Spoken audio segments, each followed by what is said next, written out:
Saktiandi, Supaat.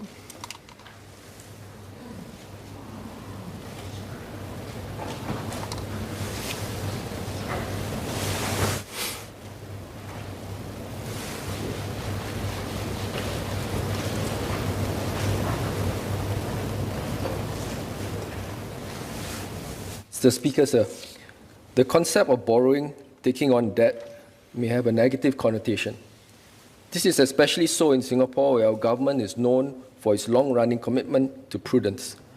But the fact that the government has tabled the Singa Bill is testament to a sustained commitment for fair intergenerational equity, prudent spending, and an enhancement to our differentiated financing strategy beyond. This is a necessary response to an expected spike in development expenditure in the next decade to address infrastructure needs and existential threats like climate change and rising sea levels, but also taking into consideration the low interest rate environment we are in for now. This is a bit different from what the Honourable Member from Sengkang GRC mentioned about spending further on human capital. It would be useful to find out from him how much more he would like to borrow on human capital, given that Singapore is already highest ranked in the World Bank Human Capital Report. Just to explain, the Human Capital Index by the World Bank measures countries best in mobilizing economic and potential of its citizens. And we are already ranked highest, and I think the government has already put in quite a bit already in terms of human capital. After all, Singapore's best resource, or most important resource, is our people. So I think just want to probably seek clarification from a member from Sengkang GRC on that point, how much he plans to borrow a bit more on human capital. Mr. Speaker, I support this bill as it is fair and efficient. It is fair because it supports intergenerational equity. Without borrowing, the expenses for the infrastructure would have to be shouldered by the current government for projects that may only demonstrate their potential in decades to come. With Singa, the upfront development expenditure is converted into a stream of annual depreciation over the useful life of the project. As the infrastructure is improved over the years, future generations pay directly for the enhanced benefits enjoyed. So there is capital efficiency, as we will benefit from the low interest rates given our AAA credit rating. In addition, the Singa bonds could potentially extend the SGS yield curve beyond its current 30-year maturity, depending on investor demand and primary dealers' market-making obligations. This helps in deepening the bond market domestically too. But, Mr. Speaker, for the man on the street, beyond the technical terms, there may emerge concerns that with the formation of Singa, we will be tapping on bond markets and see more foreign exchange exposure for long-term infrastructure spending. These are valid concerns, especially if there is some level of market exposure and liabilities that may be created. First, is there a plausible worst-case scenario in tapping the bond markets for the first time over the long term for infrastructure spending? Mr. Speaker, sir, I am confident of our government's fiscal discipline and our cash management ability. Our finances are strong, with assets well in excess of liabilities. This is being demonstrated in the COVID crisis, where the government would purchase vaccines for the whole population while introducing various financial assistance schemes to help citizens and keep the economy and job market abreast. But complacency is dangerous. Looking ahead, I would like to ask if the government has considered the plausible worst-case scenarios that would see the government balance sheets and net foreign assets being weakened.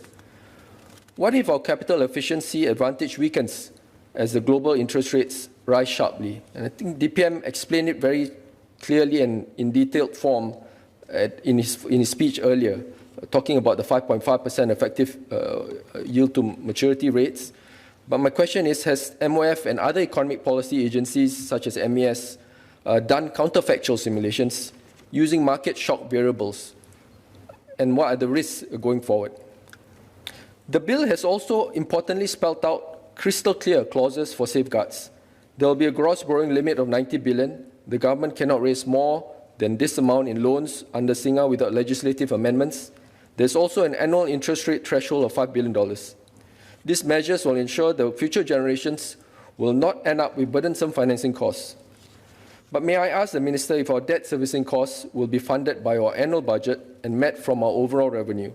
If so, assuming we have a full $90 billion issuance and we are constrained by our current principle of having an overall balanced budget over each term of government, can Minister share if this will affect our annual fiscal policy options in periods of extreme crisis in the future. Can Minister also share, DPM also share the different phases of fiscal policy options in a crisis or national emergency? For example, if we will use past reserves first, at the first stage, do we then need to liquidate GIC investments? Second, or do we need to borrow last? Mr. Speaker, sir, second, since we know that autonomous flows, for instance, changes in stock of outstanding Singapore government securities or SGS, where net issuance of SGS actually drains liquidity from the domestic banking system, how will the new Singa SGS securities issuance affect our financial system liquidity, as well as the Sing dollar during times of financial market stress, when banks may also desire to hold larger buffers of liquidity? The amount that we are borrowing, up to $90 billion, can be quite significant. Third, may I ask the DPM on the Singa infrastructure bond issuance, what are our baseline economic assumptions and how do we ensure issuance supply is calibrated to market demand? And what tenors should be issued under Singa? Following the introduction of Singa, will the duration of the SGS market change over the medium term? On a separate issue, previously some projects were previously placed under stat board issuance, but moving forward, will this be funded by the Singa bonds if they qualify? Useful to know if the Singa bond issuance will have a crowding out effect on future bond issuances by statutory boards. Mr. Speaker, so far the market seems receptive to the potential of Singa bonds based on the prices of the yield curves when it was announced. Globally, there has been steady growth in sovereign green, social and sustainable bond issuances, or GSS, in the past years. Looking at the experience of Germany's sovereign green bonds, there might be room for a sustained premium or lower yield to green issues versus conventional issues. Recently, Germany issued green bond counterparts to its 10-year and 5-year conventional bonds. In both cases, the green bonds were priced at a premium when issued. They seem to have consistently maintained lower yields as well as exhibiting lower volatility than their conventional versions. May I also ask DPM, will the government issue green bonds to the public under Singa, and what will these infrastructure projects likely be focused on? Can DPM also share more info about the project size, timing, etc., if possible? Finally, I'm glad to note that the majority of government borrowing will still be for non-spending purposes, such as meeting the investment needs of the CPF for Singaporeans' retirement and for market development, and there are strict eligibility criteria in place to ensure that qualifying Singa bond projects are truly essential to national interests. This is a forward-looking bill with Singapore's economic, environmental and social sustainability in mind. Mr. Speaker, I support the bill. Thank you.